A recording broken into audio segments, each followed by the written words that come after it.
Hey, welcome to the podcast, folks. Yeah, no little intro. Hold on before you skip anything. Let's chat for just a quick couple of seconds, shall we?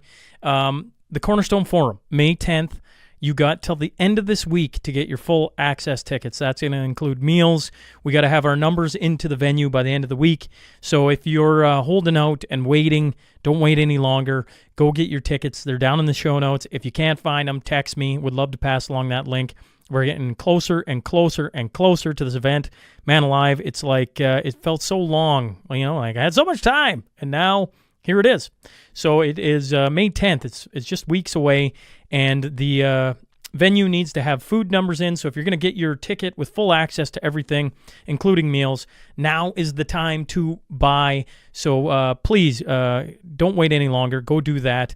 Of course, two of my major sponsors, Bow Valley Credit Union and Silver Gold Bull, have been prominent in bringing that show to Calgary. So hopefully we're going to see all you fine folks in Calgary. But if you haven't bought a ticket yet, don't wait. If you know of somebody who's waiting, make sure to let them know, hey, you need to get this by the end of the week. To get the full access of food and be on the floor and have a table or be sitting at a table for this event. And as I keep telling everybody, all the guests are going to be in attendance. So Martin Armstrong is going to be there in person, okay? As is everyone else. I've been asked that a bunch, and partly that comes off last year. Martin was virtual. This year, he's leading off the show. He's going to be on stage, and that's going to be unreal, to say the least. The other thing I want to bring to everyone's attention is the federal election is Monday, April 28th, so that is coming up real fast. And Tooz and I are going to be on air live from noon Mountain Standard Time, and we're going to be going for the full day. So if you didn't know about that, mark your calendars and make sure that you have that day scheduled off. We're going to be on the air with guests from all across Canada, and we look forward to having you guys live with us. That's going to be on X and Facebook and probably Rumble. Probably Clyde Do Something's YouTube channel. There will probably be a few more there. It won't be on just everything this time around. We're going to try and make sure we get some of the best channels out there so we can make the audience as big as we can. We had 13,600 people watch our live debate coverage, and that's the new high watermark. So hopefully on Monday we can absolutely destroy that number and compete with the CBCs, the CTVs, the Globals, and on and on and on, their live election coverage. We're going to be full all day long with, like I say, different guests from all over. So mark your calendar. Silver Gold Bull, if you're interested in any of the precious metals and any of the feature deals, text or email Grahame for the details. He's down in the show notes. Or anytime you're on silvergoldbull.ca or .com, just reference the SMP. Of course, they can help in buying, selling, storing, or using your retirement accounts to invest in precious metals. Bow Valley Credit Union, they're another big reason, as I keep pointing out, to bring the Cornerstone Forum to Calgary. They are your Alberta-regulated, fully serviced financial institution, and they're proud to present the first in Canada gold collateral lending. Now, if you can lend against your physical gold and silver for favorable rates, and it's like a HELOC on your gold and silver. And if you don't have any physical metals yet, they can help get those for you as well. Just shoot an email over to welcome@bowvalleycu.com and say hello to Leanna. She's going to help you get everything started there. And once again, that's all down in the show notes. Feel free to text me if you can't find any of that, folks. Profit River, when it comes to guns, lead, and all the accessories, they are, your Canadian dealer. They're the major firearms retailer of, the major retailer of firearms, optics, and accessories. They serve all of Canada, so it doesn't matter if you're up in the territories or you're over in Halifax, wherever you're at. If you're listening to this, just hop online, go to profitriver.com, or you can reach out directly at smp@profitriver.com and ask for Joel. He's their internet and phone sales manager. He knows his stuff, and he can get what you're looking for into your hands. We got the Substack. It's free to subscribe to. You get the Week in Review every week on Sundays at 5 p.m. And then, of course, if you want to become a paid member, you get the debriefs of all these different episodes. You get a few hidden gems of, some updates on the new studio, that type of thing, and anything going on in the background of the podcast. We do have the new studio coming here in 2025. And if you want to be on the legacy wall, we got a little value for value. So if you got skills, labor, materials, money, we'd love to have your name or your company's name on the wall. So reach out, shoot me a text. Would love to chat and see what we can do there. If you're listening or watching on Spotify, Apple, YouTube, Rumble, X, make sure to subscribe. Make sure to leave a review. Make sure to hit retweet. All the things. It's, because of you fine folks that we get to do what we're doing on this side, and I highly appreciate it. And look forward to hearing your thoughts on all the episodes that are coming up this week and next week and the weeks to come. All right, let's get on to that. Tale of the tape.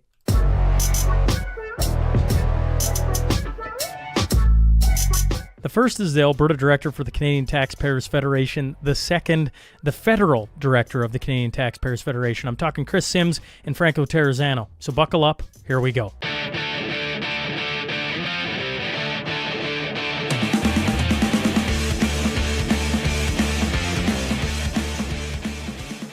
Welcome to the Shaun Newman podcast. We're jumping right into this because I was told I had this amount of time, and then, no, you guys, planes, trains, and automobiles is pretty much your story. Yep. And so I'm not going to forget to do this. Ooh. Cool. I got coined. Kris never, welcome to the Shaun Newman podcast. I'll say it again. We got Franco Terrazzano, Kris Sims in studio. When you're in studio, you get a silver coin from Silver Gold Bull. Thank you. So, when I first started handing those out, those were worth, I don't know, was it $30? Look at this. This is a real one. Yeah. Holy smokes. Thanks, Shaun. Well, that's Silver Gold Bull for you. Yeah. So I love them. They're a major sponsor out of Calgary, Alberta. Got their start in Rocky Mountain House as you're doing your giant tour of Alberta or Western Canada. So anybody who ventures this way, and Kris, this is your first time in here. This is so cool. Yeah, well, I'm excited. I'm excited to have both of you in here. Franco, okay, so when did you get into Alberta? When did I get into Alberta? Like last Sunday? We've been around for more than a week. We've been touring around the place. Yeah. Like today, I don't know if we were talking before we started recording, but we started in Lethbridge, then we went to Medicine Hat. Then I think at some point we stopped in Belize, and now we're in Lloydminster. Okay. Yeah, we went a little bit off course, but we made our way here. Can we just meet in Belize next time? I would appreciate that. Those daiquiris look amazing in those pictures. But to be fair, we had to leave Medicine Hat quickly because we got locked out of our rental car because everything went to hell. But then I managed to MacGyver the thing open and make it start again. But that lost us time, so we didn't have time to stop for gas. And then we started getting up here and realized there weren't a lot of gas stations. And then so we had to turn down a dirt road. Franco started to despair, but we brought him back on board, and he's good. We've got a tank full of gas and beef jerky, and he's fine. Everything's fine. You make I love when people come to Lloydminster and never been. It's like we survived. There was like no, I've been here before. I was here back in like 2019. Yeah. You guys will remember when like the big pipeline problem was happening. You couldn't get anything built. I mean, sounds like today here in Canada, but back in 2019, before COVID or any of that was happening, one of the big issues is you couldn't get anything built. We're selling our oil at a discount. And so at the CTF, we did this huge national tour where we had these big inflatable balloons with this running clock, kind of like our dead clock, but it was showing how much money we were losing out because we were not getting pipelines built, right? And one of the stops on the national tour was right here in Lloydminster. And they were balloons shaped like oil barrels. It was amazing. I got a funny story about that. So I was when we started that tour, I was probably about 7.5 years old, just starting out with the CTF. And our first press conference was right in Parliament Hill. And as you can imagine, I was pretty nervous. I was shaking a little bit. And so we roll up these big oil balloons. We have the clock going. We have a full scrum right in front of the press gallery in Ottawa. And it just so happened that we timed it up with a major climate protest going on right behind us. Awesome. So the visuals were good. You know how much better it is to have you both in studio? This is so fun. Like the next time when you're coming through though, like we're gonna do a lot of different things. One of them, we're not gonna give ourselves a time limit. That's good. Because we got to move things. I'm just like, I'm sorry, Shaun. Yeah. Well, our event's at 7:30, so we don't need to be like out of here. As long as we're out of here by like a little after 7. Okay. Well, that's cool. That's right? cool. Yeah. They picked. Here's the funny. Because by the time this airs, folks, this is the funniness. They don't realize the Oilers played a playoff hockey game tonight. Well, hold on. We booked this tour way before. the playoffs, right? So I mean, you darned if you do, you darned if you don't. So the Oilers put it on your night. I got it now. And I didn't suit up and skate for the Oilers and then say I'm going to cap Alberta Energy the same day. That wasn't me. That was Mark Carney. So that's on them. Can we talk about this? Anything else? This whole what is it now? Carbon tariff. I'm like, I read your guys' latest. I don't know. It was a report, email, doesn't matter. And I'm like, come on, it's like we can't catch a break. If this guy's elected on the 28th, I'm gonna have a conniption. Like I'm probably right on air. Either way, can we talk about this carbon tariff? Yes. Yes. Do you want to go first? Yeah. I mean, a carbon tariff is essentially just another carbon tax on Canadians. So what Carney wants to do, and if I can remember the numbers correctly, it's going to cost about $500 million, us taxpayers. So look, any tariff that a government imposes is a tax on your own citizens, right? So when Canada imposes knee-jerk retaliatory tariffs on the U.S., that's a tax on Canadian businesses and a tax on Canadian consumers. So what Carney essentially wants to do is impose this carbon tariff. It's a carbon tax on us, another one. And, any good that we import from another country is going to be carbon taxed, if that country doesn't also impose a carbon tax. Now, here's the thing that y'all have to remember out there is that the vast majority of countries don't have carbon taxes or national carbon taxes, right? So 70% of countries don't have carbon taxes, national carbon taxes. So essentially, all the goods and services that we're buying from abroad, I don't know, think maybe cheaper shoes, clothing. Just think all your junk you're buying from China. Well, or like, I don't know, vegetables and bicycles, produce. I don't know. You know what I mean? Like all that kind of stuff. If it's coming in from another place that doesn't have as high of a carbon tax as what Carney would like us to pay, then we're going to be hit at a carbon tax on our businesses and on our consumers whenever those goods are imported into Canada. So in his platform and during his announcement back when he was running for leadership of the party, he calls it a carbon border adjustment. Wonk, wonk, wonk. So carbon border adjustment is a carbon tariff. And put more plainly, I read his book. I read Carney's book, Values. I strongly recommend everybody read this thing because it's like his entire plan.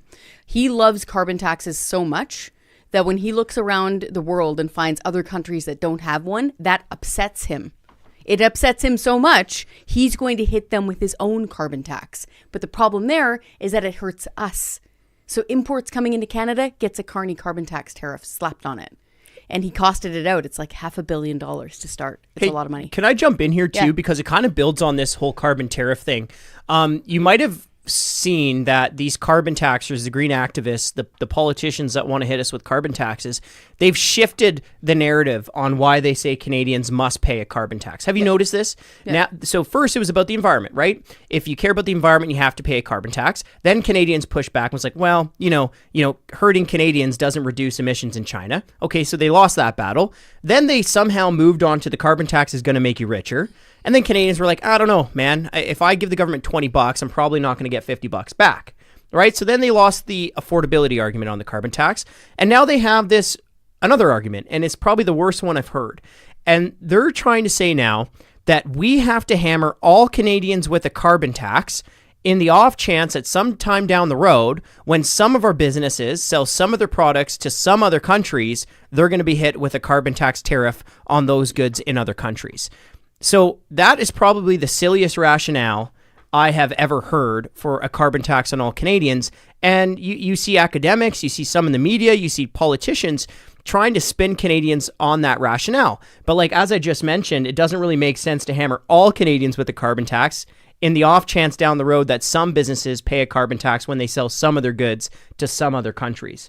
But look, after losing the argument on the environment, they lost the argument on affordability. Mm-hmm. Now they're trying to find another argument to try to spin Canadians on the necessity of a carbon tax, even though it's really just a scam. I feel like anything that's that confusing, because you started talking and I was like, oh, no. I almost went cross-eyed when you were trying to I saw you losing it there. And I'm like, anything that's that confusing just feels like, why? And actually, to go back to Mark Carney and how much he loves carbon tax, not that I don't know if I can pull you into this discussion or not, but I'll try. Isn't it his wife who's the big climate person, even though he's written the book on it? Like, how much does that factor into this too? Because she's working for, and forgive me, Kris, Eurasia Group, Gerald Butts. Thank you. Yeah. So to be fair, That is her role. Not that it matters because he's the one putting out the platform. He's the one doing everything. Sure. I just, you know. But not to take it away from him, this is his book. True enough. He wrote it, 507 pages. And in fact, when he wrote the book, he was the UN special envoy on this topic. Dear God. On climate change. And he was also the financial advisor to COP26 while he was at the UK. And he quotes Greta Thunberg repeatedly in this book. Of course he does. And it is brilliant. endorsed by Bono, this book. So he, in his whole little self, with his PhD in economics. Once again, this is where I stand corrected. Kris Sims, you are correct. I am wrong. And, you know, you're touring around with your new book, Franco. Yeah. Axing the Tax. Yep. Okay. Right here. How many stops you making? How long is this thing going? On the road for more than a week. We are going through Alberta. This is our last stop in Alberta. Then we're heading through Saskatchewan and Manitoba. So we'll be done by the end of this week. A fast tour. So wait. By the time this airs, though, just where exactly are you going to be over the next, 3-4 days? So we have 5 more big stops. 6. We're in Lloydminster tonight, going to North Battleford, Saskatoon, Regina, Brandon, Winnipeg. Those are going to be our big stops. What days are you in Brandon, Winnipeg? Because we're there Wednesday. Wednesday. Yeah. Oh yeah, so that's coming soon. In a day and a bit. Today's the 21st, so we're in there the 23rd. Yeah, okay. It's real quick. We did launch it in Ottawa at the Canada Strong and Free conference, and so there's a lot of folks in there, policy changers, that sort of stuff. We launched it there, and then Franco flew back home here to Alberta, and we got started. Then I was going to ask, one of the things I'm curious about, especially right now, I assume I know the people that are coming out to buy this book, but maybe I don't. You've been probably running into a ton of Albertans, correct? Correct. Of course. And what have been the thoughts around this, as we inch closer to this election, everything? Are everyone like, is it all conservative? Is it PPC? Is it like, is there a couple of liberals out there, NDP? I don't know, maybe a green? Are the colors of the rainbow coming out? Or are you guys seeing a lot of people that are upset with the current establishment? Oh, definitely the latter. I'm not exactly sure where people are going to be voting, right? But definitely more so upset with the current establishment, for sure.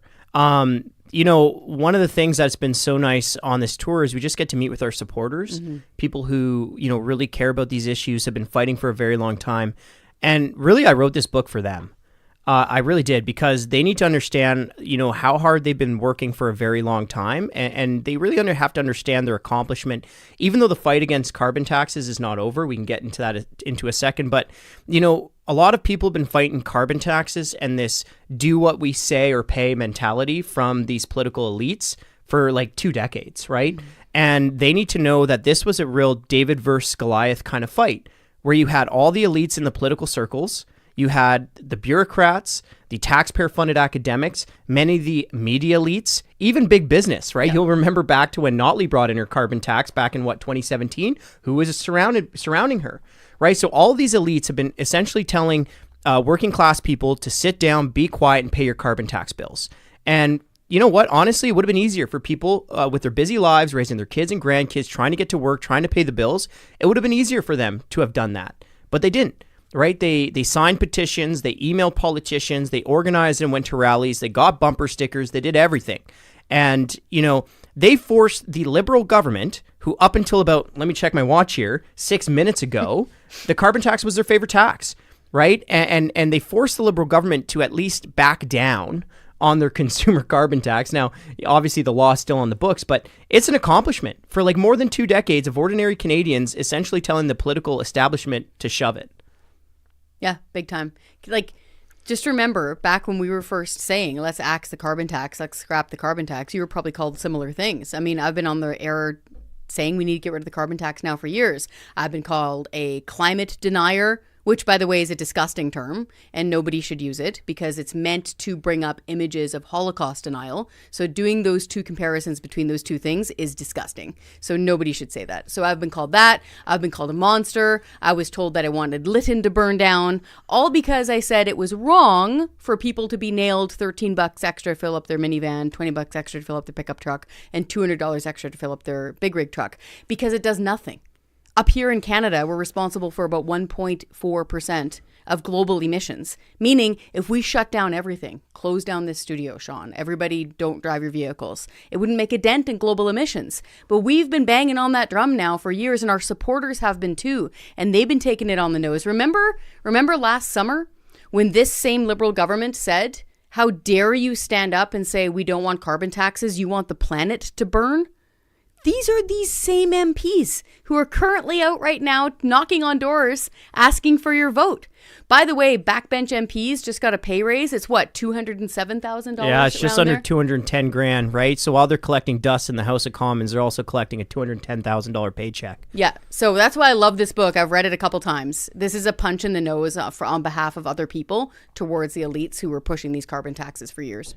Don't get me started on politicians. Okay. How can people before we move on from the book? Because I, you doing the rounds, stopping in here. Yeah. How can people get a copy of it? Right. Yeah. Obviously, if they run into you over the next couple days, that's one way. Probably get it signed that way. Yeah. Get to shake hands with Franco, which is super cool. And Kris, I might add. Thanks. And my question to you, I guess, is just how can they go about buying the book if they can't run into you on the road? Yeah, the easiest way is Amazon. I mean, a lot of the big bookstores will also have it. Ask them if they have it, but Amazon is probably the easiest way. Axing the rise and fall of Canada's carbon tax. And hey, Shaun, before we move on, let me just outline this because it's not just a history, it's not just a look back. As I briefly mentioned, the fight against carbon taxes is not over, right? So what Carney did is he set they got rid of it, right?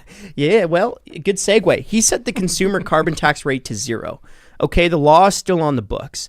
So that means after they're done singing for their supper, knocking on your door, trying to get your vote, when the election is over, they could still go back into the House of Commons and crank that carbon tax all the way back up and even more, right? That's how it's set up. So the fight's not over, but even more importantly, and I think where the fight's going, and it's detailed in this book, is you're going to see these politicians and activists, even academics, try to relabel, repackage, and hide carbon taxes, right? Carney's he wants to hit Canadian businesses with these huge hidden carbon taxes, and he hopes you won't notice when your life gets more expensive.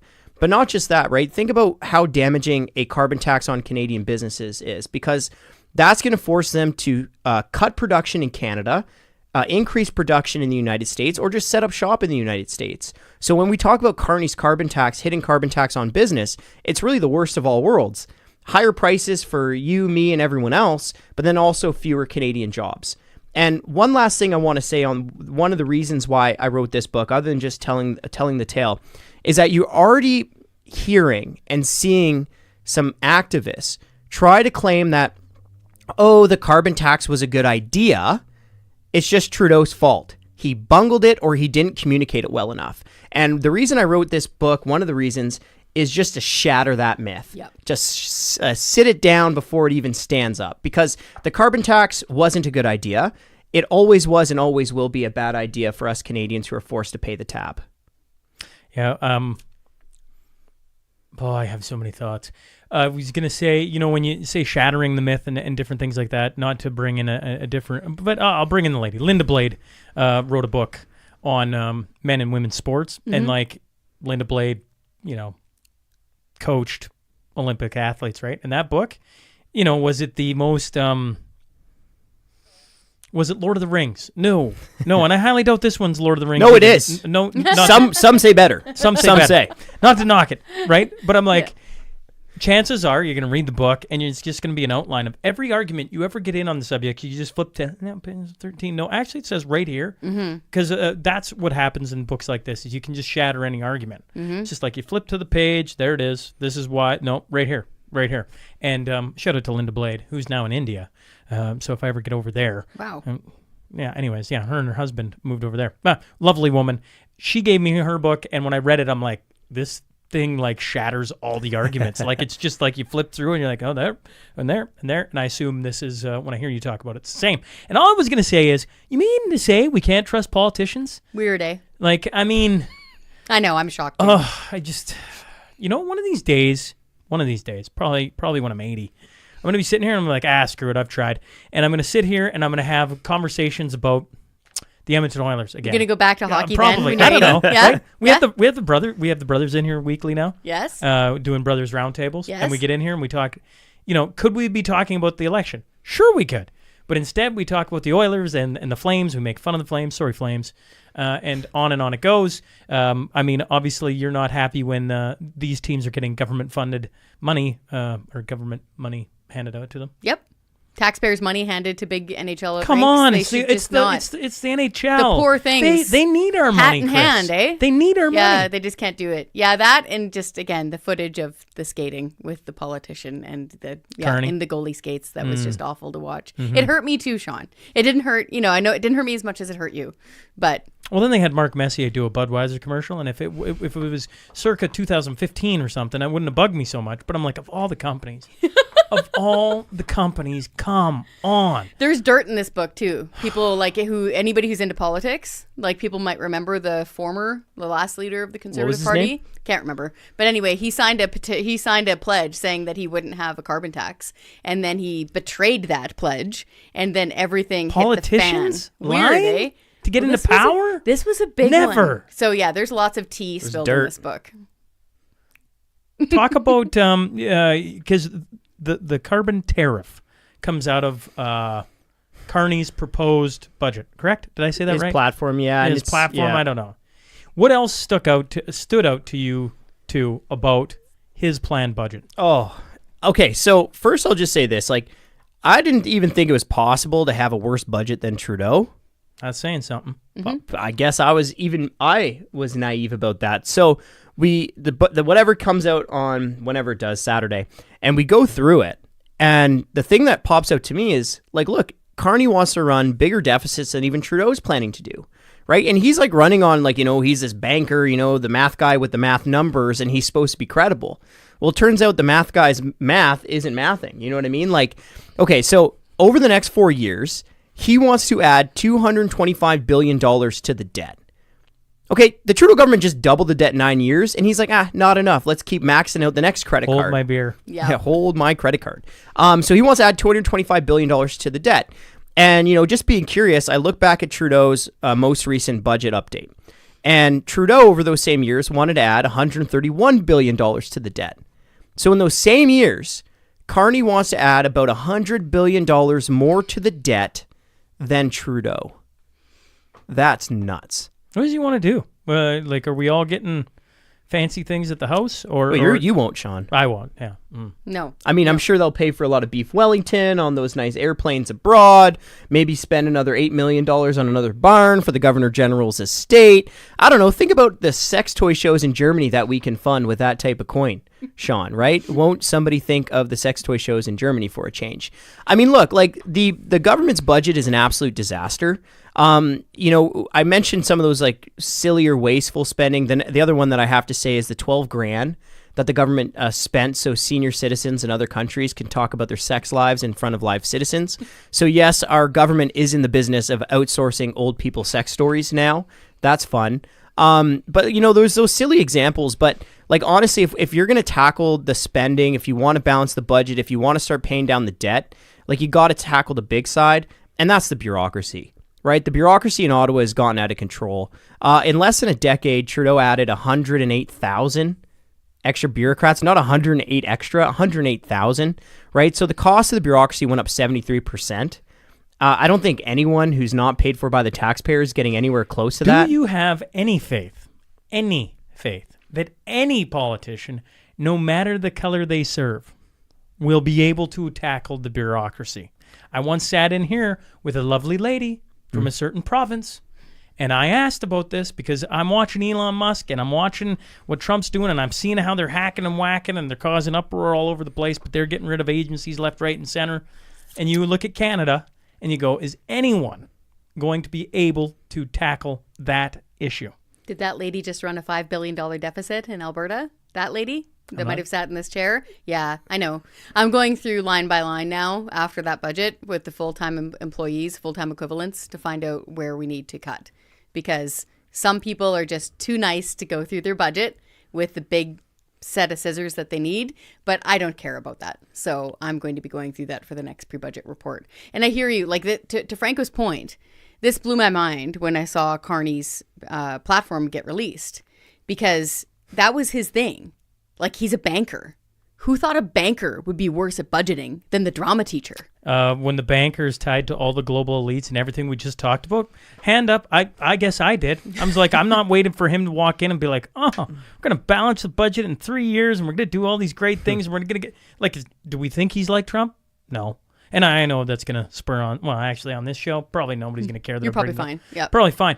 But like, I don't think anybody looks at Carney and goes, oh, this is a shocker. It's just how shocking can he get? How bold, if I may use that word in that way. I don't know if I can. Audacious? Audacious, maybe? Yeah, maybe that's a better one. To be like, oh, we're you know, Trudeau, this is what you were going to do? I'm just going to make it worse. I'm just going to do, yeah, like, to me, that's what I see coming out of this. That's why it's so shocking that right now he's even remotely close at being in the conversation. Yeah. What gets me going too is all of the big price tags that he's got and the way that he's not bringing in revenue. Like, for example, he's still in favor of Bill C-69, so the No More Pipelines law. So he's opposed to pipelines. Okay. Yeah, but isn't that conflicting on him, like getting rid of things and opening things up? Like, because he says that one day. Yeah. Clear as mud. This is what, okay, seriously. Okay, he says in one breath, I want Canada to be an energy superpower. Okay, what do you mean by that? Because if we look at his record and what he has written down with his own hands, he wants 80% of oil and gas to remain in the ground. He says so repeatedly in his book.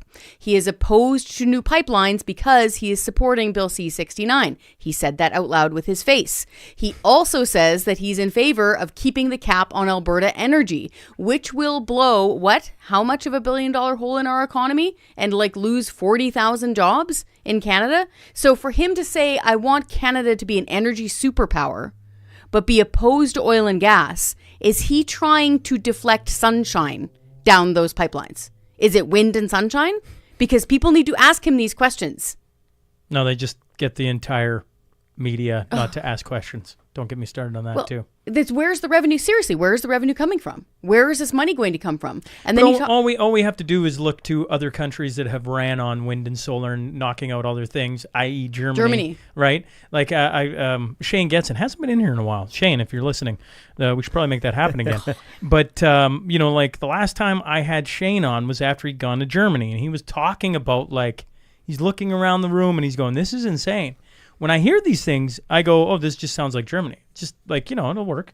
He says in his book, Carney says in his book Values that 90% of our required energy needs can come from wind and solar. So he repeats this in his book. So journalists have got to put these questions to him. What do you mean by energy superpower? Have you changed your mind about pipelines that carry oil and gas through them across Canada and to Tidewater, to port? These are all super important questions. And also there's other stuff that people haven't talked about yet. Like, what about the home equity tax that they were sniffing around really hard? They were spending money studying that. What about the ban on the sale of new gasoline and diesel powered cars, which is coming up fast? That's going to cost dough. Right? Yeah, that's when they're starting to implement it. Wait.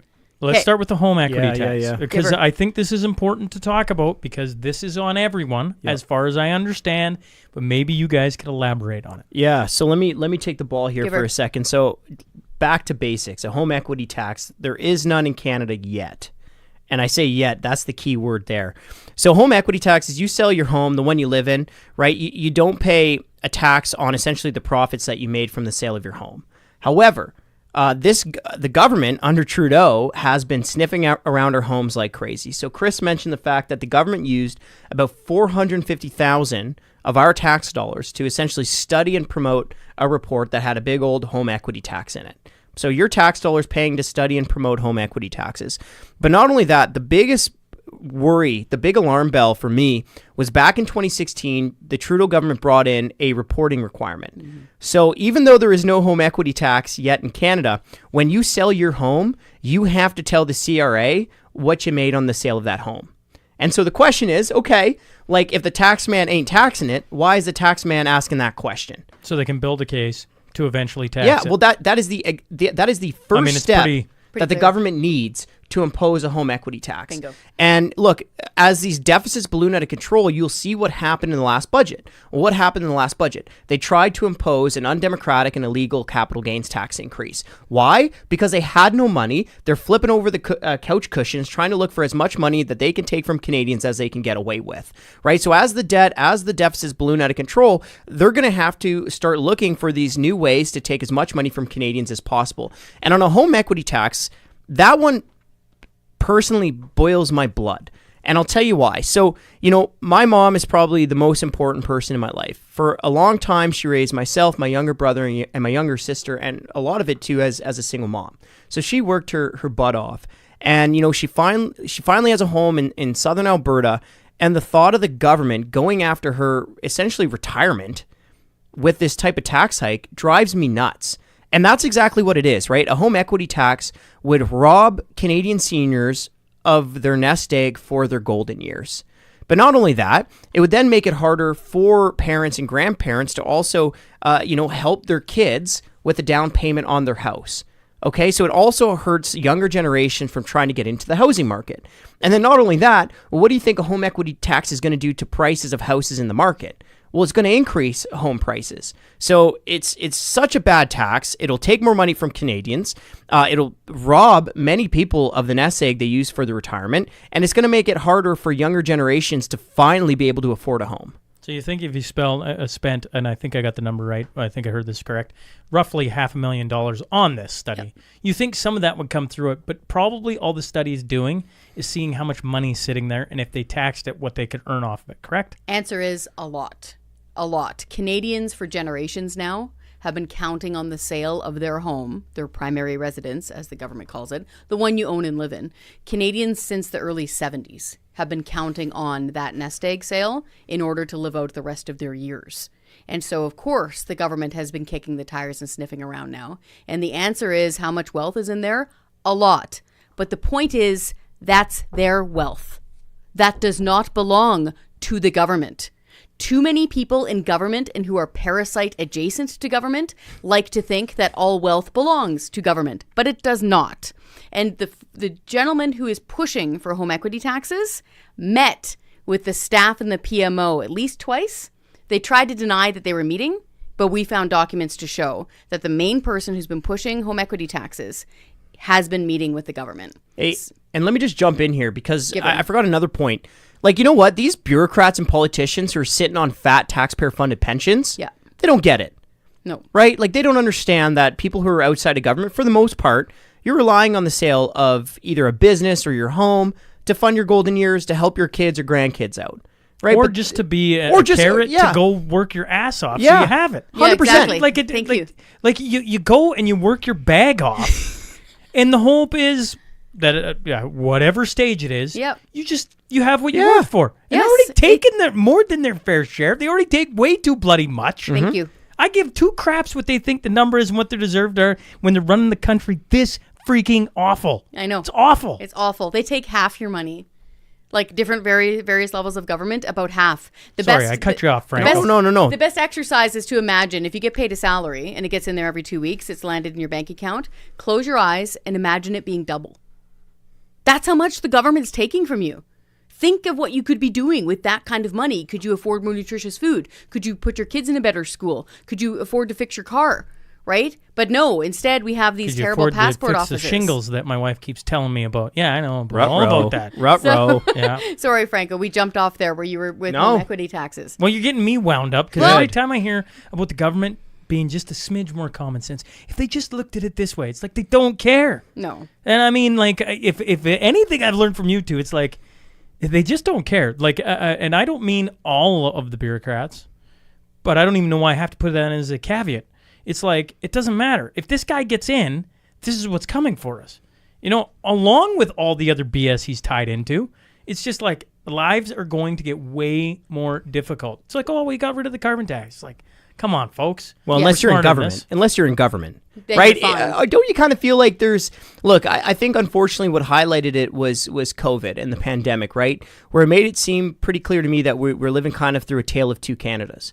Right? A lot of pain for workers in the private sector, small business owners, and then a lot of financial gain for the politicians and bureaucrats who are shielded behind the golden gates of government.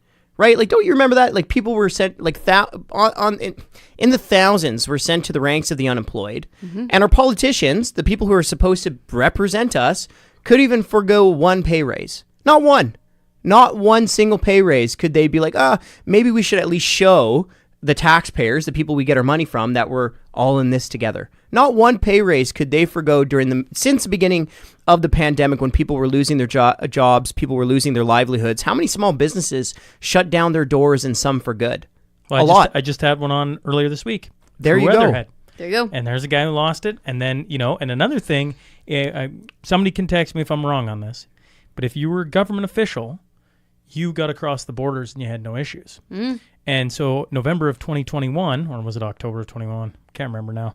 When they were shutting down everything, I think it was October, right? It was the beginning of November, folks? It was a bad time. It's kind of foggy. Yeah. It's kind of foggy. And one of the things about government officials is they had a pass on that. Now, I don't mean to say they had a pass in, because there's like, I think a Kathy Wagenthal, sorry, I'm taking this on a left turn, when she was on the podcast and she talked about being in, in Ottawa and coming out that she didn't, and others. I don't mean to give them a pass, just that, there was a lot of fear baked into a lot of people on top of their businesses, on top of how they're going to make ends meet, on and on and on. But a big one for a lot of people listening to this show was, how the heck, like, are they just not going to let us go let alone out of the country, but across it? Are we going to have, everybody's mind went to very, very dark places. And when you were a part of, the golden gates of government, that was another one that they got shielded on, as far as the U.S.-Canada border, probably elsewhere. If they were parliament or government, they got a pass on that too. Well, I was in Alberta. I was the Alberta Director of the Canadian Taxpayers Federation for the beginning of COVID and all that stuff. And what was one of the stuff that really took Kenny down was when you had all these people, essentially, like, we were in revolving lockdowns for how long, and then you find out either political staff or others were flying out of the country when essentially we were told that Christmas was over. I remember that because I didn't go to see my mom that Christmas, so I sure remember that. And it was just this. It was just so. I just used this line on my daughter before we came. It was something silly on tickling, I believe, is what it was going on. Either way, she was doing something, and then when it got back done to her, she didn't like it. And so the answer to that question is rules for thee and not for me. And government seems to embrace that over and over and over and over and over and over and over and over again. It's why I'm like, one day I'm going to be 80. And I'm not going to give two flying craps what the government's done and how they've screwed me for my entire life. We're just going to talk about something else, because I love Kris's optimism. Certainly love Franco's fire. And I look at you two and I go, maybe we're winning. Because sometimes I feel like maybe we're winning. And then I see that Carney's possibly in the lead in the polls, and I'm like, well, I mean, that's what all the pollsters are saying. And I just want to, like, why? What are Canadians even thinking about right now? There's no way they're looking at just take the simple necessities, which you always talk about, the grocery bill. Yep. And has it gotten better? No. Not a chance. No. The one thing that has gotten noticeably, visibly better, price of fuel at the gas station, right? With them pulling it right back, you can actually see that. Yep. But and remember, at any point since 2019, this government could have taken their foot off your neck. Yep. At any moment since 2019, since they started hitting you with that carbon tax, they could have said, you know what? This isn't working. It's not helping the environment. It's bad for everyday people. Let's stop it with this carbon tax. But instead, they told you to like it. They told you, in fact, remember Trudeau said it was more important to pay his carbon tax than to pay your rent or feed your kids. Literally. You're going to take it and you're going to like it. That's right. That's what they said for years. And only now, at the 11:59:30 second mark, they're like, oh, wait. When they're trying to get reelected. Bingo, my friend. When they're trying to get reelected. That's right. So everybody who drives past the price of gas and says, oh, that's really great that it's 20 cents cheaper. They could have done this years ago. They chose not to. I went back through the budgets, just, out of morbid curiosity, and added up the revenue from the carbon tax since 2019. It's more than $43 billion. That's what they took from you. Since 2019, just in that one carbon tax, more than $43 billion. And just the way they, I don't know, it's gaslight the right term? Yeah, it's right term. Just the way they just told you the silliest stuff, you know, like we're going to make you richer with these rebates. Or how about this one? You know, back in November, so like only a couple months ago, really, we were in a parliamentary committee, and our colleague Devin Drover, who's amazing, one of the MPs in there was like, I don't even know of a carbon tax in Canada. What do you mean carbon tax? Like, so I think gaslight is the right word. It is the right word. This was a Liberal member of Parliament. I'm not kidding. She pretended to not know about a single one. Really? Shaun, it was as if she had never even heard of the concept. What? Let alone, you know, the 3 that we had at the time at the federal level. And these are the same MPs who are knocking on your door and saying, please vote for me. No, they ain't knocking on my door. Everybody better remember this. I don't think they're out here. I mean, to be fair, it's pretty tough to get here. I think we passed one on the way. I'm laughing at just a side note on getting to Lloydminster. It's not that hard, folks. You know, I joked about it with the premier, and then now you two almost getting lost, planes, trains, automobiles to get to Lloydminster. People who've never been to Lloyd are like, this place sounds really difficult to get to. I'm like, it's not. The road's so straight and boring, you almost fall asleep. That's what driving to Lloyd is like. And then you get out to God's country, and if you take a step outside the city, it's like this beautiful, beautiful place. It is beautiful. That is very windy and occasionally sunny. It just smells good up here, you know? Does. Like when I finally got back to the Calgary airport like from freedom, Ottawa, I was that's like, why. That's right. woo! Smells like home. That's what I'm saying. That's exactly what he did. It's because we usually keep him in the swamp. Yeah. I call it Mordor. I'm like caged up. They throw me a steak every now and then. We make him live in Ottawa. You are in Ottawa, surrounded by bureaucrats. You want to know a cool fact? Well, I don't know if it's a cool fact, but something that's very different from Ottawa in Lloydminster. We literally have, like, as far as politicians go, I mean, sure, we got MPs, MLAs, but like after that, I'm like, we don't have any like government official buildings. Sure, like a couple courthouses maybe, but like the amount of government people compared to Ottawa is like, it might as well be 100-0. I feel like some of the dogs are employed by the federal government out there. You know what I mean? That's how many bureaucrats there are. Yeah. If I was living out there, I'd be trying to get Lucky signed up. Yeah, Lucky's doing street cleanup. Yeah, He's that's the right. head of the passport department now. You do a better job. Well, we have none of that. We have no oh man, why is my brain spacing on me? We have no they represent workers, folks. What am I calling Unions? it? Unions. Thank you. Oh my the word you were goodness. looking for? Am I a host of a podcast? I don't know if I am. Unions. We just have right. Everybody out here Just work. is well. I don't want to toot on it too much, but Lloyd's a group of successful entrepreneurs, people that think for themselves. I was joking with you too as you walked in. I'm like, as you make it, it's so hard to find to get here and everything else. I'm like, that's funny. At times I feel like that's the way both governments treat us because we're half Saskatchewan, half Alberta. You know, we got a RCMP building, right? Our police detachment used to be on the Saskatchewan side and was there. Alberta used to fund a bit of it, and Saskatchewan funded a bit of it. Then they built a new one on the Alberta side, and Alberta funds it, and Saskatchewan said, and they haven't been funding it. And you're like, what? But we literally are half, like, does that make any sense? I don't How does that remember that. make any sense? What's going to happen when Danielle kicks them out and it's all going to be Alberta sheriffs? Well, I think it's going to be awesome. I would take a Lloydminster police force. I would take anything. Actually, I got nothing bad to say about the Lloyd RCMP. No, but I just mean not from Ottawa. Yeah. Yeah. Like, I just, to me, the government, I'm rambling. I'm just... You're among friends, I listen to you two talk, and I'm just like, government sucks. It does. Yeah. And I know it's never been What's your designed. political ideology? That's Government pretty much sucks. it. Yes. Yeah. Like- They're bad at everything. All right, so You we okay? solved it. So I'm sorry we brought all this painful This is about as irritating as talking about Mark Carney wearing the Oilers jersey and going for a skate. And I'm like, that's the guy talking about elbows up? Like, he can't even skate. It's like, this is horrific. Imagine if twos were here. Yes. No. Yes. Well, twos. Flames aren't in. Sorry, bud. Have fun in the links, okay? But the good news is I do think that it matters when people get off the bench to keep your hockey term going and actually participate. So Yes. folks should be out door knocking. They should be talking to their neighbors. If they want change, they should be making change happen. Because we need just a certain percentage of people to be active in politics when they usually aren't. And that is what shifts. That's what shifts the election. Yes. I have to bring up, since you're in the house specifically, Kris, Okay. that, it's funny. Franco wouldn't know this, but I toyed with inviting him to it. I'm actually going to be there. He's gonna. Well, I haven't got the along. invite yet, but I'm okay. actually in Calgary that day. In May? For Cornerstone. So I would love to. I would you? love to. I don't know if we're announcing this on air, but I would love to come to the conference. Yeah, you should come. Okay. Awesome.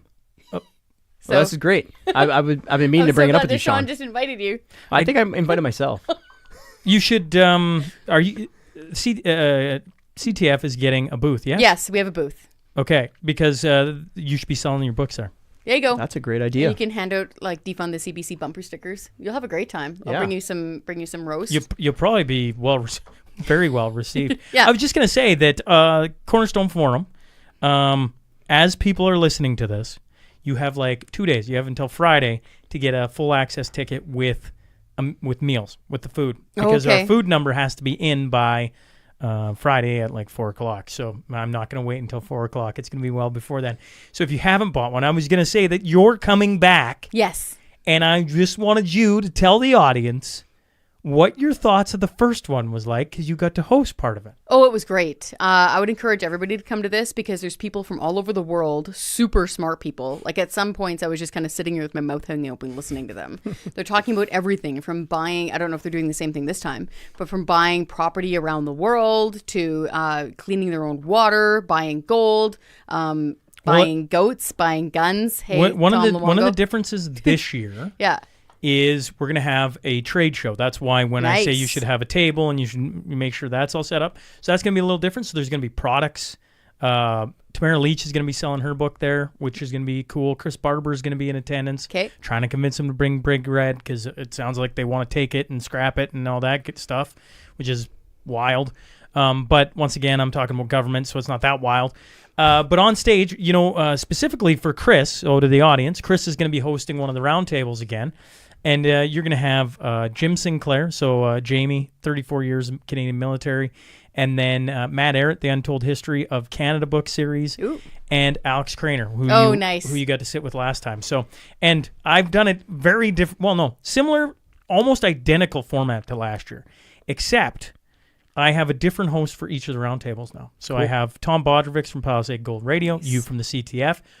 I gave Twos the official invite last Friday, so he's going to be hosting Solutions in a World Full of Problems. So that's going to be interesting, and then I have the final one. So that it's going to have a little less Shaun Newman on stage, which I think will be interesting, and a few different voices working on the roundtables. So it's amazing because you get to talk about everything, and then you get to. Are we eating this year? Yes, we are. And then we get to eat, and that's really good. Yes. It's like having a big family reunion, but with family that you really enjoy. And if I may, so the first one I tried getting a harp. Have you ever seen a harp played real? Yes. Like no real life? I mean, back when Shaun barely had enough pennies to pinch, you get the point. I was dating Mel. We were in Ashland, Wisconsin, and I was like, you know what? We're going to go up for New Year's Eve. We're going to have a nice meal.